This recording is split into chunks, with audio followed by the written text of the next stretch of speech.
Hello everyone, a very warm welcome to each one of you to the virtual session of Science Children. So let us see what are we going to do today. I hope you are all doing very well. You have to maintain your notebook, children. So today's topic, we are going to start with a new chapter, reproduction in plants, and you have to write down this topic in your index. And you have to take a new page and put a title, a new topic today, reproduction in plants, chapter 12. Write today's date, that is the date of the first session of the chapter, reproduction in plants. Let us start with this. All living organisms have characteristics that they can produce their own kind. This production of the offspring from the parents is called reproduction. So as you know, there are many characteristics of a living organism, that is digestion, respiration, excretion. Similarly, you have one more characteristic that is extremely important, that is reproduction. That means to produce offspring from the parents, and they can produce their own kind. This is the one of a very important characteristic of a living organism. So please write down the definition of reproduction. I hope you are writing there. Now let us see some modes of reproduction in plants. Since we are learning about reproduction in plants, let us see there are various methods by which plants can naturally reproduce. They can produce their offspring. So plants have two kinds of parts, the vegetative parts and reproductive parts. Please take down what are vegetative parts and what are reproductive parts. Vegetative parts, these are the parts of the plants that plays a major role in the life cycle of a plant, such as preparation of food, transportation of water, food and nutrients. For example, roots, stems and leaves. These are the vegetative parts which play a major role in the life cycle of the plant and help in the preparation of food, transportation of food, and transportation of water and nutrients. And reproductive parts are, these are the parts of the plant that play a major role in the reproduction process. So there are various processes happening in plants, and all that is taken care of various parts of the plants. Here flowers and fruits plays a major role in reproduction. So that's why they are reproductive parts. Please take this down in your notebook, children. I hope you are writing. Now let us see, reproduction in plants can be categorized into two types: asexual and sexual reproduction. What is asexual reproduction? The new plants are produced without using the seeds. In this process, generally the leaves, stems and roots participate in reproduction.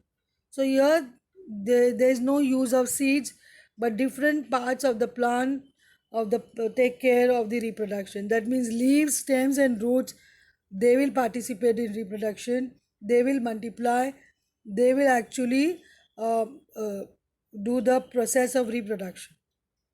That is called asexual reproduction, because here there is no involvement of seeds. Where sexual reproduction, the new plants are produced with the help of seeds of a plant, and in this process the flowers of the plants, they plays a major role, they participate in reproduction. Please take down all these important points about asexual reproduction you should know, and what is sexual reproduction in plants you should know. Let us know about what different terms when you're learning about the reproduction in plants. Let us learn about these terms: shoot, node, vegetative buds. What is a shoot? A young plant is often termed as a shoot. Generally, a shoot is regarded as a part of the plant which has stems, leaves and flowers. What is node? It is a part of the stem or branch of a plant from where the leaf arises.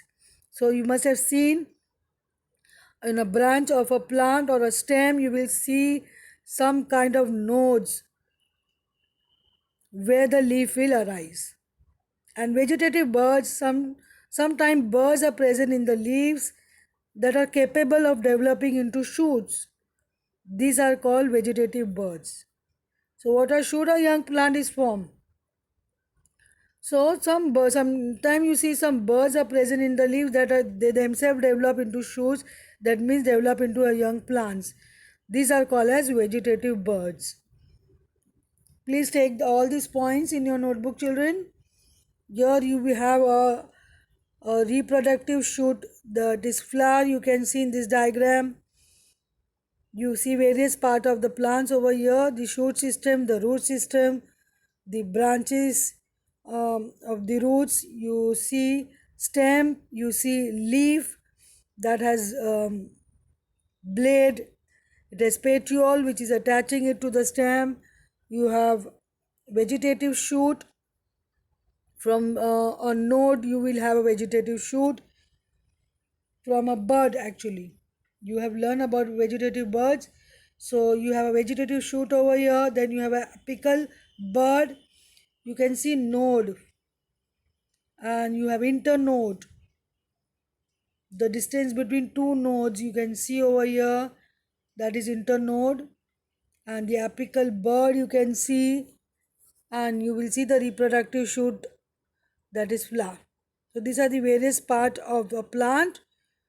You have to draw this diagram in your notebook and label it accordingly. You have auxiliary bird as well. So you may please draw this diagram in your notebook, children.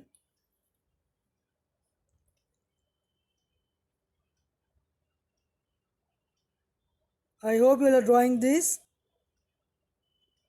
These are the various parts of the plant, so that when you are learning about the reproduction in plants, you should know all these various parts, because you are going to use all these terms when you are understanding the chapter, when you are understanding the various concepts in reproduction of plants. So reproduction in plants, when you are learning, you should know all these various parts of the plants. Now different types of asexual reproduction we will learn. Please, under the head, please put a subheading, different types of asexual reproduction. That means a reproduction where seeds are not involved. So what is involved? Here you see you have leaves, stems, they are involved. The other parts of the plants are involved in the reproduction, that is asexual reproduction. So now over here you have vegetative reproduction. As the name suggests, this type of reproduction takes place with the help of vegetative parts of the plant. What are vegetative parts of the plant?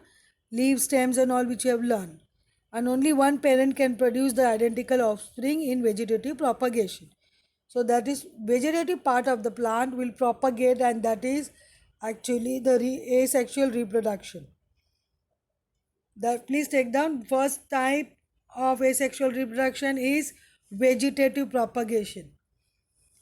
That is asexual reproduction. That means the vegetative parts of the plant will be involved in the propagation, will involve in the reproduction, and only one parent can produce the identical offspring in vegetative propagation.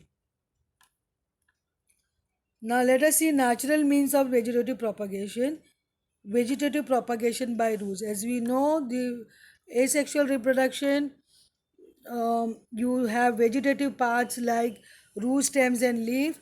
They will these parts are called vegetative parts, and they will reproduce, they will propagate. That's why they are called as this type of reproduction is called as vegetative propagation. So under this vegetative propagation, we will see vegetative propagation by roots. So please take down subheadings properly, so that under which head you are learning, you will understand the concept well. So under natural means of vegetative propagation, we are learning vegetative propagation by roots. Here you have this vegetative propagation by roots in sweet potato. You must have seen sweet potato, you must have consumed sweet potato, you love to eat sweet potato, and here you will see vegetative propagation by roots in sweet potato.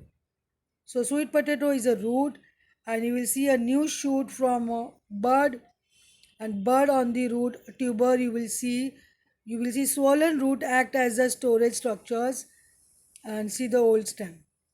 So this is how the vegetative propagation of the roots in sweet potato will be seen, and this is a vegetative propagation, that is a asexual reproduction in plants.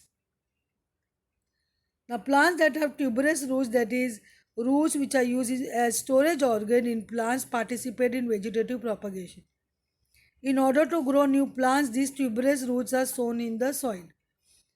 There are buds present on the fruits that grow above the ground and a new plant is formed. Example, sweet potato and dahlia.